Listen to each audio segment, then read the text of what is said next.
உலகத்திலே எது கொடிது தெரியுமா? கொடிது கொடிது வறுமை கொடிது, அதனினும் கொடிது இளமையில் வறுமை என்று சொல்லுவார். உண்மையிலே என்னை கேட்டா நான் சொல்லுவேன், அதை விட கொடிது என்ன தெரியுமா? கொடிது கொடிது தனிமை கொடிது, அதனினும் கொடிது முதுமையில் தனிமை. நான் செய்தித்தாளில் படித்த, வாட்ஸ்அப்பில் பகிரப்பட்ட அந்த செய்தியை சொல்லி முடிக்கிறேன். இது நடந்த செய்தி. மும்பையை சேர்ந்த ஒரு இளைஞன், தன்னுடைய அம்மாவால் வளர்க்கப்பட்டவன், அப்பா இல்லாம அம்மா தான் வளர்த்திருக்கிறாங்க. நல்லா படிச்சு நிறைய சம்பாதிக்கிறான். அமெரிக்கால செட்டில் ஆயிட்டான் மனைவி குழந்தைகளோட. அம்மாவுக்கு மும்பையில ஒரு அபார்ட்மெண்ட்ல நல்ல ஒரு பிளாட் வாங்கி கொடுத்துட்டான். மாசம் மாசம் அவங்களுக்கு 50,000 பணம் அனுப்பிடுறான். அவங்களுக்கு என்ன தேவையோ எல்லாத்துக்கும் பணம் அனுப்பிடுறான். அவங்க அம்மா வசதியா தான் வாழ்ந்துட்டு இருக்காங்க.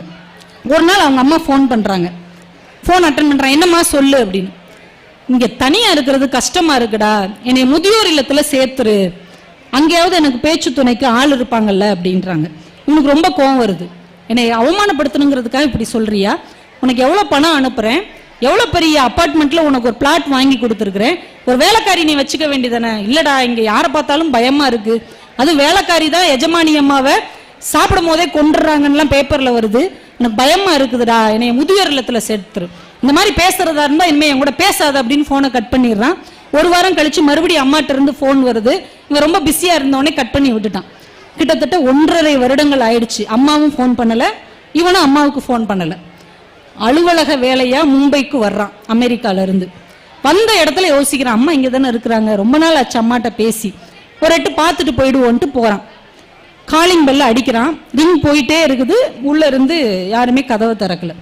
அவன் இன்னொரு கீ எதிர்த்த பிளாட்ல கொடுத்து வச்சிருக்கிறான். அதை போய் வாங்கி கதவை திறந்து உள்ள போறான். டிவி ஓடிக்கொண்டிருக்கிறது, ஏசி ஓடிக்கொண்டிருக்கிறது. கட்டிய காட்டன் புடவை கூட கசங்காமல் அவங்க அம்மா சோபாவிலே அழுகிய நிலையிலே உட்கார்ந்திருக்கிறார்கள்.